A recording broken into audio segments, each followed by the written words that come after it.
Got a Whiteline front sway bar. We've already done the rear to go in our GD WRX. Hell yes. So this is an 06. Same instructions to go from all the GDs, the Bug Eyes up to the Hawkeyes. Have a look. So this is just a sway bar kit, it's not the end links. So you got the heavier bar. You got good instructions, and they come with, how to put where washers go and things like that.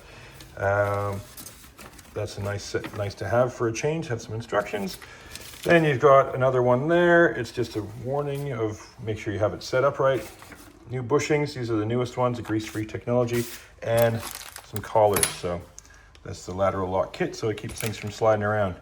Pretty easy to do. It's got to get in there, take off a brace, and unbolt the original.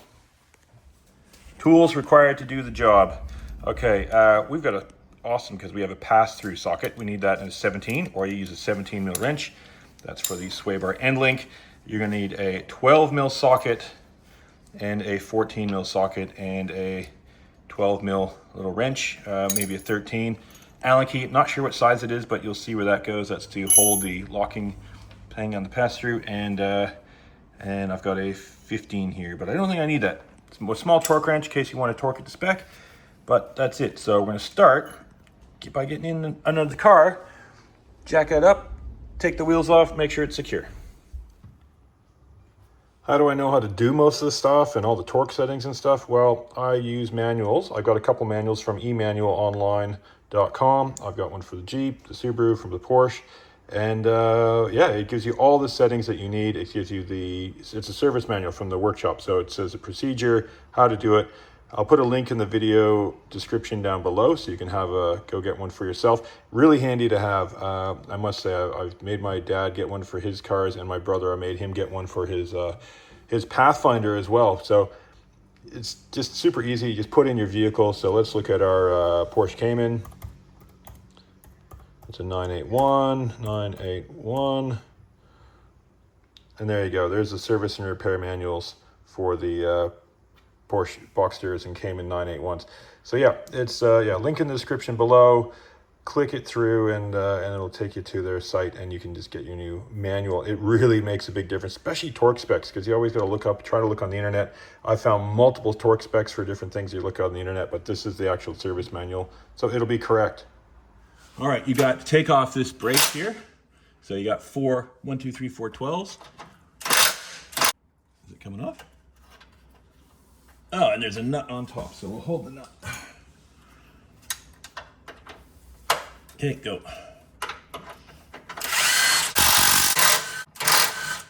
There's 2 on either end that attach here. And these are going to be the 14s.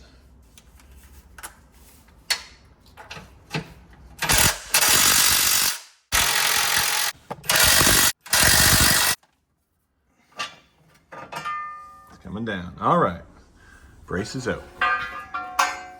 Now we got options. All right, what's coming off next? These are coming off, and then we got to do the end links. So you can do the end links first, but they're going to be under a bit of load from having the wheels just hanging there. So we'll put the jack under there and do that in a few minutes. But I think now let's just do these ones. So we need a wrench to get in there. So get your 12 mil wrench. And this will be a knuckle buster because there's not a lot of room to get everything in there. So you might have to, now we gotta get this angle. 12 mil, box in.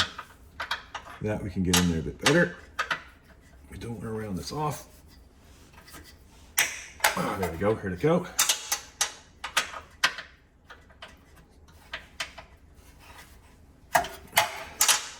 All right, one little turn at a time, and get that off.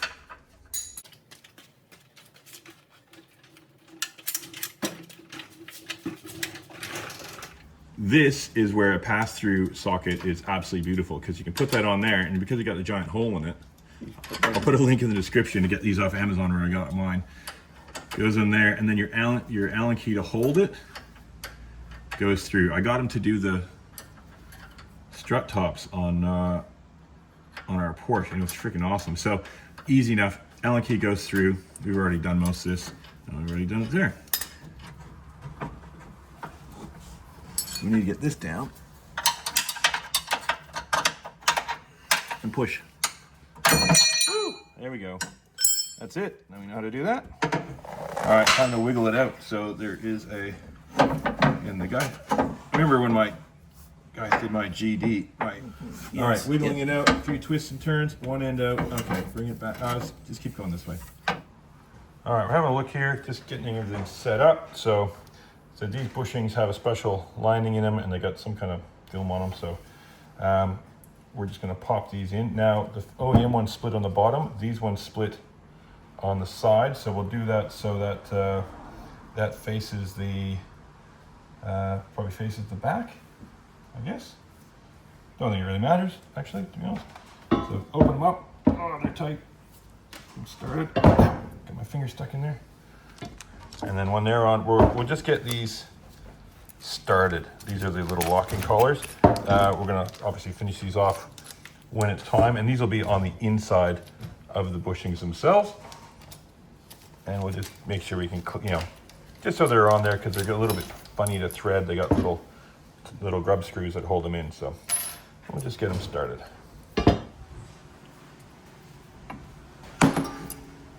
Okay, let's get this through. Right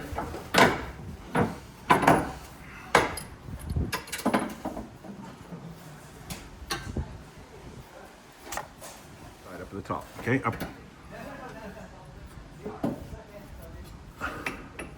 All right, one second. All right. Yeah, cool. Get it. That's it.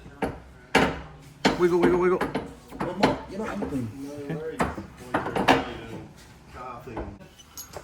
Okay, let's try to get these brackets back on. All right, now the slotted part, there's two slotted in a hole. Slotted was on the front, and that's how we were able to get it off. So, I guess we'll just put it on. It goes on real easy, and I'm gonna hope for the best. Yes, that's it. That's the way to do it.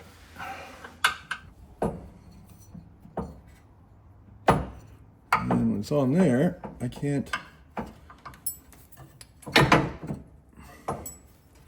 get it over the, oh yeah, there we go. Woohoo!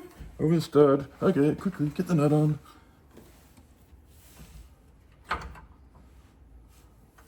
Where's the bolt? Is that the bolt? I think so.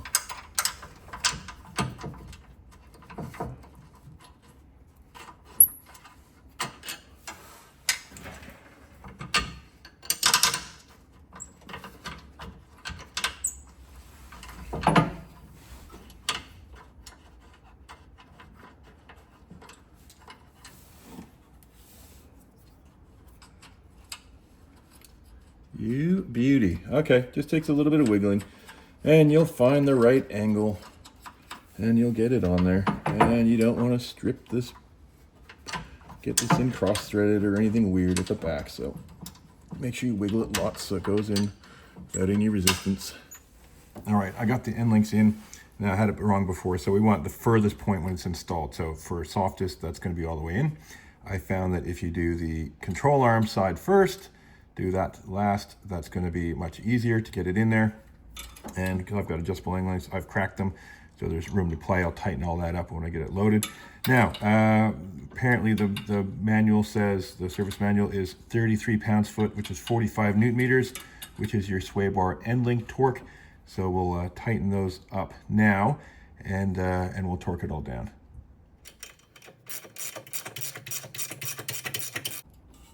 Now this one is tricky because you've got on this car, you've got the leveling bracket for the headlights. If you've got a older car, you probably don't have that, but well, ours does. So little tiny bits at a time, unless you want to take that arm off, which is another option.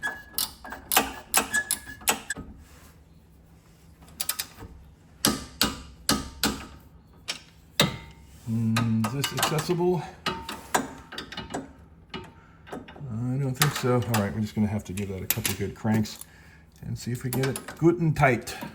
German spec.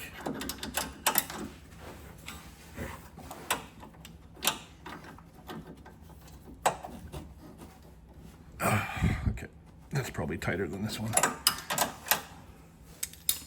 Got the mounts all tightened up as tight as I can go. I don't know the torque specs, but you're never going to get a torque wrench in there anyway. And now I'm just tightening up these brackets. So they don't go right on the Swaybar bushing. You want a couple mil difference, so kind of half the width of the Allen key. Should be kind of a good way to measure. And yeah, then you snug them up. So you do a little bit on one side, a little bit on the other, and then you'll get them even. No torque spec given on these, just get them snug. It's just going to be a steel screw here into the alloy that is the bracket, so you don't want to strip it. So a little bit on one side, a little bit on the other, and just get it till you can't tighten it with this little Allen key anymore. That should be tight enough. It says to adjust these on full droop, so that's on full droop because we got no wheels on this thing. Now it's time to put our little brace back on. This is easy. It's 14 foot-pounds or 19 Newton meters apparently is the torque spec, but we can tighten it up a bit more if you think you need it. We'll just get a few of the nuts started. Well, sorry, my phone died just as I was finishing up recording all that stuff, but didn't do much. I just put it on some blocks and tightened everything down, so no big deal there. Just torqued the end links and made sure they weren't bound. So when I did put it down, the end links kind of went a little bit wonky. So before I tightened the jam nuts, I straightened them up while they were under load. Easy job. So okay. Done a few corners already. It feels good. It felt stiff coming out of my driveway. This has stock suspension all around for the moment. Get some coilovers a bit later, but really it just, I've done it before in my other cars, and it's something that, like, the rear makes the most difference, but the front you really should do. It kind of finishes it off. Just keeps the front from kind of pitching over a little bit. Hard to explain, but a front wheel drive chassis. I mean, I had Whiteline sway bars on my Audi S3, same thing. Rear sway bar was good. Front one just really kept it locked down a bit more. So I'm on the middle hole in the back. I'm on the softest hole in the front, and yeah, stock suspension for now. So when we lower this with some good coilovers, I'll be able to, you know, adjust those end links, which is nice. And we'll do a roll center kit too, because when you change the angle of the arms, you want to keep everything, all the geometry kind of in spec, so you're not throwing off the roll center of the car. Time wise, difficulty, this video should help you because you saw me fumble in it, especially getting the brackets off. This will help you quite a bit. So this will probably be a 2.5 hour job, especially if you've got all the tools. You see all the tools there, that I used, and get the pass-through socket set. That is really helpful, very, very helpful. So get a pass. I'll put a link in the description for an Amazon one that I got. They're cheap and they're a decent low-profile socket set to use, and you can always use another one. Difficulty, yeah, not real difficult. Just two people help kind of getting the bar in. I have seen it done because I watched guys do it on my old WRX without taking the little brace off in the middle, but I just think it gives you a little bit more clearance to do it, and for the few bolts and minute that it is to take that off, put the back on, no big deal. Definitely do that part. So Whiteline stuff is always really good. So I've always been happy with their stuff. I've had it on a few cars, and we'll probably look to do maybe a couple of control arm bushings and stuff later, and see just how good a handling car we can get this. I don't think it's going to be as good as our GT4.